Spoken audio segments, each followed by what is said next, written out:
నేను ఈ రోజు నుండి అబద్ధం చెప్పను. లేవగానే అనుకోండి, సిలువేసుకోండి, ఈ రోజు నుండి అబద్ధం చెప్పనని. అబద్ధం ఆడాల్సిన పరిస్థితులు ఎన్ని వస్తాయో చూడండి మీరు కావాలంటే. అబద్ధాలు ఆడాల్సిన పరిస్థితులు చాలా వస్తాయి, కానీ మీరు గిరిగీసుకోండి, నేను అబద్ధం ఆడను. ఓ మాట చెప్పనా, బ్యాంకు లోన్ కోసం కొన్ని ప్రయత్నాలు చేస్తున్నాను నేను. అది మీలో కొంతమందికి తెలుసు. ఆ ప్రయత్నం చేస్తున్నప్పుడు నేను గిరిగీసుకున్నాను, సిలువేసుకున్నాను. అయ్యా వస్తే వచ్చింది, దేవుని స్తోత్రం, రాకపోతే రాకపోయింది, నేను మాత్రం అబద్ధం ఆడను. ఎవరికి చెప్పినా సరే నేను పాస్టర్ అని ముందు చెప్తున్నాను. కుదరదండి, పాస్టర్ అయితే రాదు, థ్యాంక్ యూ అంతే. ఎందుకంటే నేను పాస్టర్ని కాకుండా నేను బిజినెస్ చేస్తున్నాను. నేనేం చేస్తున్నాను అది చెప్పాలి. అది కాకుండా నేను అబద్ధం చెప్పి లోన్ తీసుకున్నా సరే నేను ఏమైపోతున్నా, ఎవరి కొడుకు అయిపోతున్నా. మీరు అపవాది సంబంధులు అంటున్నారు. అబద్ధాలు ఆడే వాళ్ళందరూ ఎవరి సంబంధులు? వాడు ఆది నుండి అబద్ధీకుడే. వాడు అబద్ధం ఆడినప్పుడల్లా వాడు నైజం బయటకు వస్తుంది. వాడు సత్యం లేదు ఆళ్ళు, వాడు సత్యం అనేది లేదు ఆళ్ళు.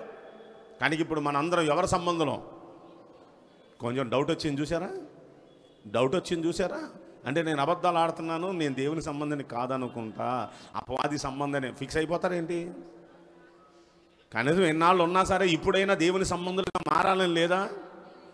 మారిపోదాం. ఒకవేళ అప్పుడప్పుడు అవసరాన్ని బట్టి తప్పని పరిస్థితుల్లో గత్యంతం లేక అబద్ధాలు ఆడేమేమో, ఇక్కడున్న వాళ్ళందరూ మారుమనసు పొందేద్దాం. మీరు ఆశీర్వాదానికి ఆస్పదులు అవ్వటానికి పిలువబడ్డారు. అయితే ఇన్నాళ్ళు శాపాలు అనుభవించాం, కష్టాలు అనుభవించాం, చాలేక క్లోజ్. అవన్నీ క్లోజ్ అయిపోవాలంటే మనం కూడా కొంచెం మార్చుకోవాలి. మనం మార్చుకోవాల్సింది ఏంటంటే ఇక అబద్ధాలు మాట్లాడను, సత్యమే మాట్లాడతాను. ఎందుకంటే ఫస్ట్ పాయింట్ అదే చెప్పాడు, సత్యమే. పరలోకం వెళ్ళినప్పుడు కూడా అబద్ధాలు ఆడినోడు ఒక్కడున్నాడు పరలోకంలో. ఓ మాట చెప్పన, ఒక్కొక్కరి గురించి ఒక్కొక్క తప్పు చేసిన వాళ్ళ గురించి ఒక్కొక్కటి చెప్పాడు. కానీ అబద్ధాల గురించి చెప్పేటప్పుడు ఏమన్నాడు చెప్పన? కసిగా చెప్పాడు. అబద్ధాన్ని ప్రేమించి అబద్ధాన్ని జరిగించే ప్రతివాడు అన్నాడు. చూడండి, కావాలంటే బైబిల్కి ఆఖరి పేజ్ అదే, ఒకసారి తీయండి.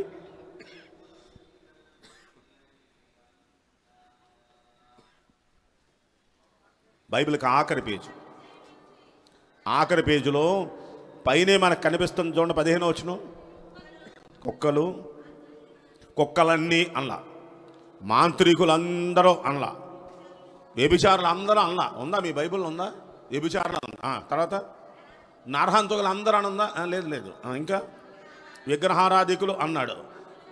ఇవన్నీ సింగిల్గా చెప్పాడు. కానీ అబద్ధమును గురించి మాట్లాడుతూ అబద్ధాన్ని ప్రేమించి జరిగించు దీని గురించి ఎందుకు అంత వివరంగా చెప్పాడంటే అబద్ధాన్ని చాలా సింపుల్గా తీసుకుంటారు. భక్తులు కూడా అబద్ధాన్ని చాలా సింపుల్గా తీసుకుంటారు. సింపుల్గా అబద్ధం ఆడేస్తారు. సింపుల్గా సత్యం చెప్తున్నానండి, యథార్థం అండి అంటూనే అబద్ధం ఆడేస్తారు. కాదంటారా చెప్పండి?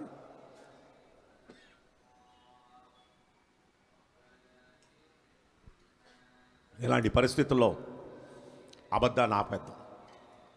ఆ తర్వాత పేజు ఇక్కడ వెలుపల అన్నాడు కదా, వెలుపల అంటే ఎక్కడన్నా వరండా ఉంటుందేమో, పోలే వరండాలోనే గడుపుదాం, గత్యంతం లేదు, ఇంకా లోనకి ఎలాగ ఆయన రానివ్వట్లేదు, వరండాలో గడుపుదాం అని అనుకున్నాం అనుకో. వరండా అంటే ఎక్కడో ఆ కింద చెప్తున్నాడు చూడండి, అక్కడ కూడా కసిగానే చెప్పాడు. ఒక్క పేజీ వెనక్కి చెప్పండి. 21వ అధ్యాయంలో 8వ వచనం చూడండి. పిరికోళ్ళు. ఇక్కడ కూడా గమనించండి, బాగా గమనించండి. పిరికోళ్ళు అందరూ అలా, పిరికోళ్ళు, అవిశ్వాసులు, అసహ్యులు, నరహంతకులు, వ్యభిచారులు, మాంత్రికులు, విగ్రహారాధికులు. అదిగోండి అక్కడికి వచ్చేటప్పటికి అందరూ అనే మాట. అంటే ఎందుకు అందరూ అంటున్నాడు అంత అంటే, అబద్ధాలు ఆడే దేవుణ్ణి నమ్ముకొని బాప్తిసం పొంది బల్లారాధనలో పాల్గొనే వాళ్ళకి మాత్రం ఎగ్జంప్షన్ ఉంటుంది. ఎందుకంటే మనం దేవుణ్ణి నమ్ముకున్నాం కదా, బల్లలో పాల్గొంటున్నాం, పవిత్రమైన కార్యక్రమాల్లో పాల్గొంటున్నాం, ఉపవాసాలు ఉంటున్నాం, దేవుని సన్నిధిలో ఎంతో నిష్టగా ప్రార్థన చేస్తున్నాం. కనుక మనకి ఎగ్జంప్షన్ ఉంటుందని మీరు అనుకుంటున్నారేమో. ఉండదు. అబద్ధాలు ఆడే దేవుని నమ్ముకున్న వాళ్ళైనా, అబద్ధాలు ఆడే ఉపవాసాలు ఉండేవాళ్ళైనా, అబద్ధాలు ఆడే అన్యులైనా సరే, అబద్ధికులందరూను ఎక్కడికి అగ్ని గంధకములతో మండు గుండములో పాల్పొందరు. వరండా లేదు, ఇక లోనకి రానిపోతే ఇక గుండమే. ఏ గుండం అది? అగ్నిగుండం. అగ్నిగుండంలో పాలు పొందుదురు. ఓరి నాయనో, ఒక్కళ్ళకైనా ఇక్కడ కూర్చున్న వాళ్ళకి పోతే బానివ్వండి అగ్నిగుండానికి అన్న వాళ్ళు ఒక్కరుంటే చెయ్యొత్తండి. కళ్ళు వచ్చినా సరే ఇంకా తెల్లారులు నిద్ర రాదు మనకి. అవునంటారా కాదంటారా? అగ్నిగుండం అంటే మామూలుది కదండి. బైబిల్లో అగ్నిగుండం గురించి ఎక్కువ చెప్పాడా, పరలోకం గురించి ఎక్కువ చెప్పాడా? డబల్ చెప్పాడు. పరలోకం గురించి 25 సార్లు చెప్తే అగ్నిగుండం గురించి 50 సార్లు చెప్పాడు. ఎందుకంటే కాస్త భయం కలిగి ఉందాం, బైబిల్ చదివే వాళ్ళంతా కాస్త భయం కలిగి ఉంటారని.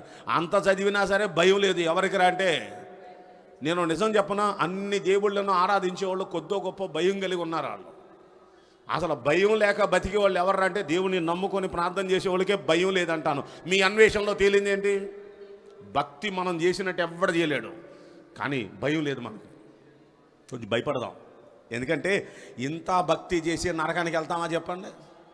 నరకానికి వెళ్ళే బ్యాచ్ మనకు వద్దు. మనం పరలోకం వెళ్ళాలి, ఎట్టి పరిస్థితుల్లో పరలోకం వెళ్ళాలి.